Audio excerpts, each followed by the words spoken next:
자, 이번 시간은 리모델링 사업. 자, 요즘에 뭐 서울 수도권뿐만 아니라 90년대 아파트들이 이제 리모델링 사업 특히 많이 하고 있습니다. 또 추진이 하고 있다 보니까 특히 일기 신도시 또 거주하시는 분들은 또 리모델링 사업이 어떤지 또 잘 모르시는 분들이 있어가지고요. 오늘 바로 이 세미나 주제 했던 내용입니다. 바로 이 내용을 다루고 말씀 나누도록 하겠습니다.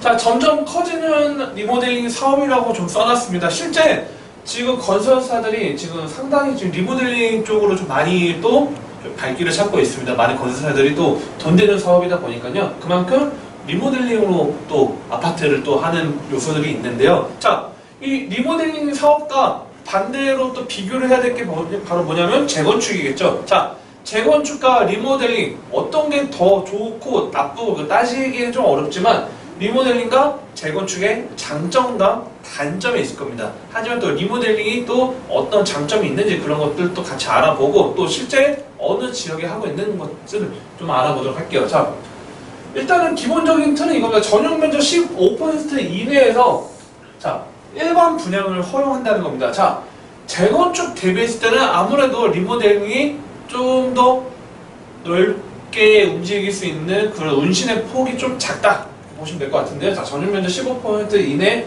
일반 분양을 허용한다. 자, 좀 쉽게 말씀드리면 일반 분양이라고 하면 전 뭐 이거는 좀 극단적인 표현일 수도 있긴 하겠지만 일반 분양이 뭐냐? 결국 돈입니다. 돈.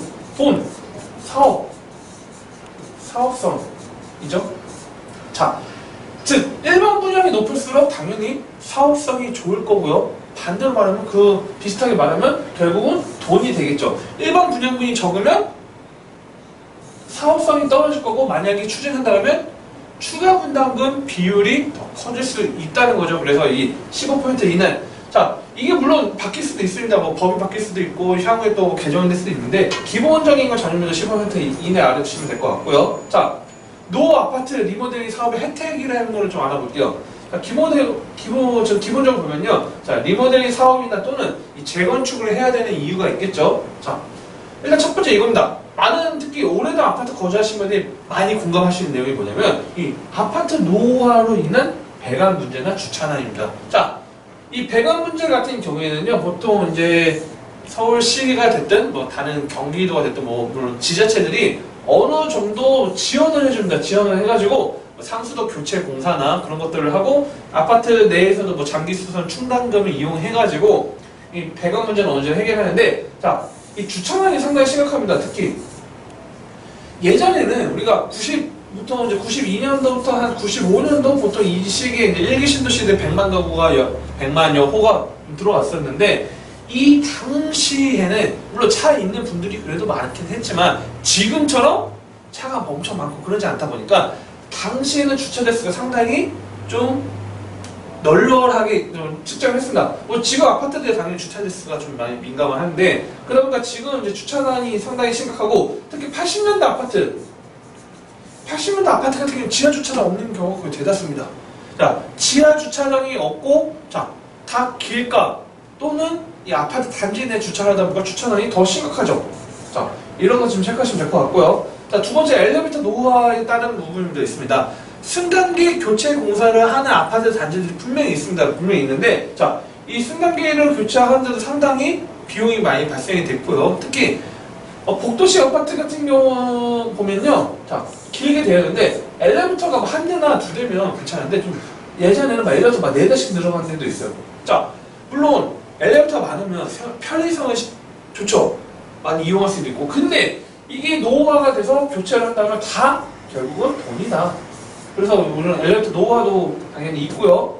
자, 기본적인 분담금은 지금 이거는 뭐 정확하다 맞다 아닌데 평균적으로 봤을 때는 한 분담금 평당 600에서 1000만 원 정도가 예상이 됩니다. 자, 이거는 향후에 리모델링 사업을 할 때 시공사 선정을 할 때, 자, 시공사에 보통 이제 제시를 합니다. 뭐 얼마 정도 계산이 돼서 뭐 700만 원 평당 공사를 할 수 있다. 또는 뭐 고급 자재를 이용을 해가지고 뭐 1000만 원 이용해야 된다. 자, 이거는 뭐 나중에 향후에 뭐 리모델링 추진위원회나 또는 시공사 또 서로 협의하에 어느 정도 나오겠지만 보통 평균적으로는 평당 600에서 1000만 원 정도가 지금 예상이 된다. 이렇게 생각하시면 될 것 같습니다.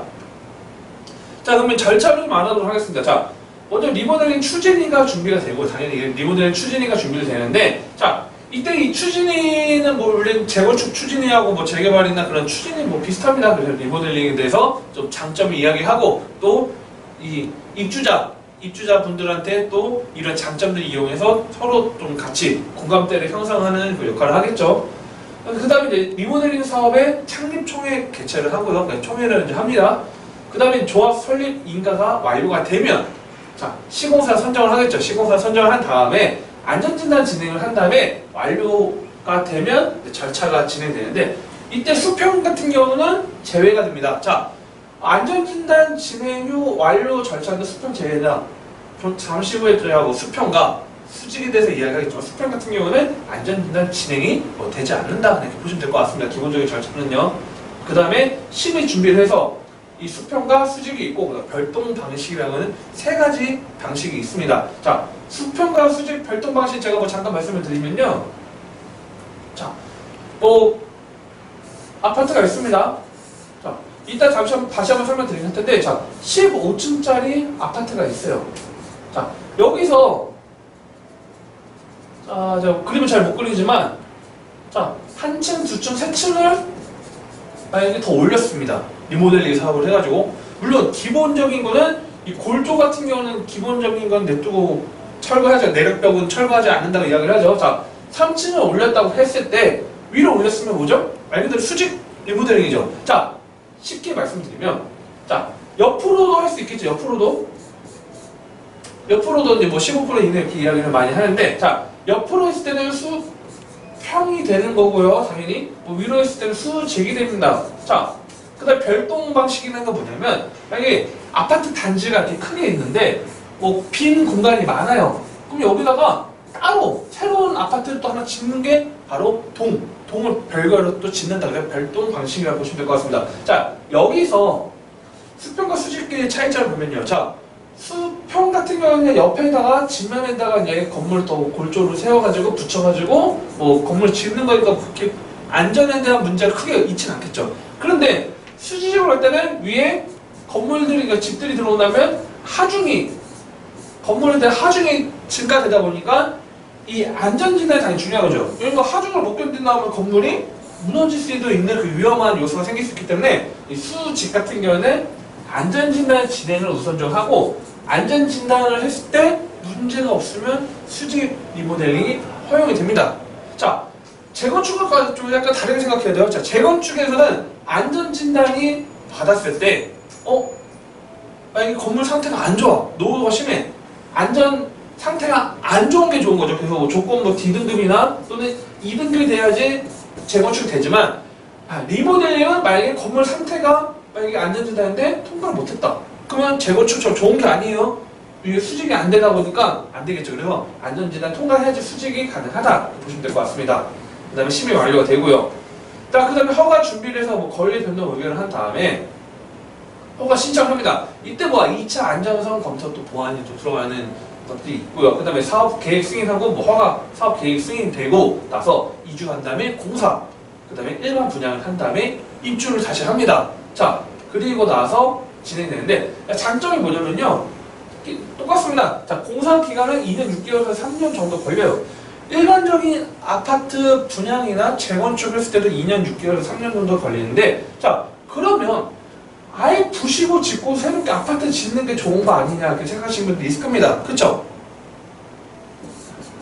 자, 재건축 같은 경우가 당연히 수익성이나 사업성을 더 유리합니다. 당연히. 왜냐면 아무것도 없는 상태 새롭게 짓는, 요즘 뭐 디자인이라는 표현보다는 요즘 평면, 요즘 좋아하는 구조로 또 집을 지을 수도 있을 거고, 또 지하 주차장도 뭐 더 깊게 파가지고 뭐 편의시설 그런 것들을 만들 수 있겠죠. 뭐 커뮤니티나 만들 수 있는데, 이 리모델링 같은 경우는 기존 골조는 남겨놓고 뼈대는 남겨놓고 건물을 다시 짓는 요소다 보니까 아무래도 좀 제한이 있겠죠. 그래서 재건축이 좀 더 유리하다 보시면 될 것 같은데, 그런데 리모델을 해야 되는 이유가 있겠죠.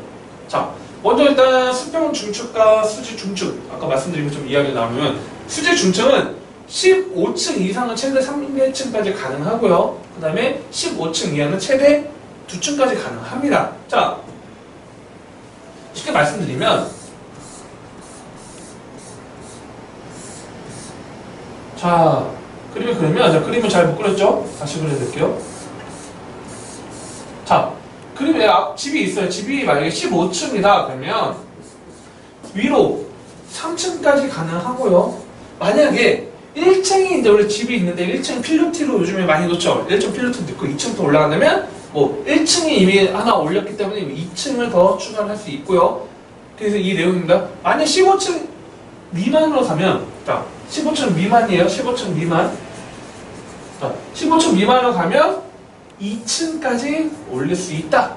보시면 될 것 같습니다. 자, 수평 중축은 85제곱 미만일 때 전용 면적이 40% 이내에서는, 즉, 뭐 옆으로 해가지고, 자, 만약에 85제곱 미만이에요, 전용이. 그러면 옆으로 좀 더 40% 이내로 지을 수 있고요. 85제곱 이상일 때는 전용 면적 30% 이내로 수평으로 더욱더 중축을 할 수 있다.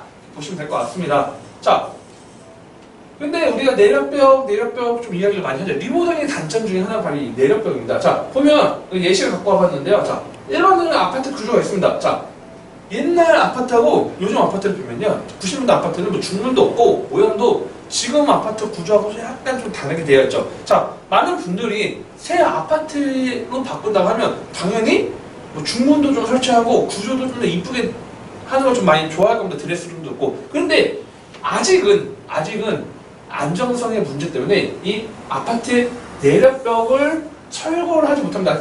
이런 벽들은 철거를 할 수 있지만 이 빨간색 칠해진 내력벽이라고 되어 있는 것들은 철거하면 안 돼요. 그러면 이거를 그대로 두고 집을 지어야겠죠. 만약에 내력벽이 있다고 하면 지금 같은 방이 있는데 이거를 안방을 이렇게 만들 수 있겠죠. 내력벽을 살려놓고요. 그 다음에 여기도 뭐 조그맣게 뭐 드레스룸을 만들 수도 있고, 그쵸? 그 다음에 여기 안방 만들 수 있고, 뭐 이런 식으로 뭐 구조를 바꿀 수 있는데 이 내력벽은 절대 철거를 할 수가 없습니다. 이게 바로 리모델링의 최대 단점 중에 하나라고 이야기를 하는 겁니다.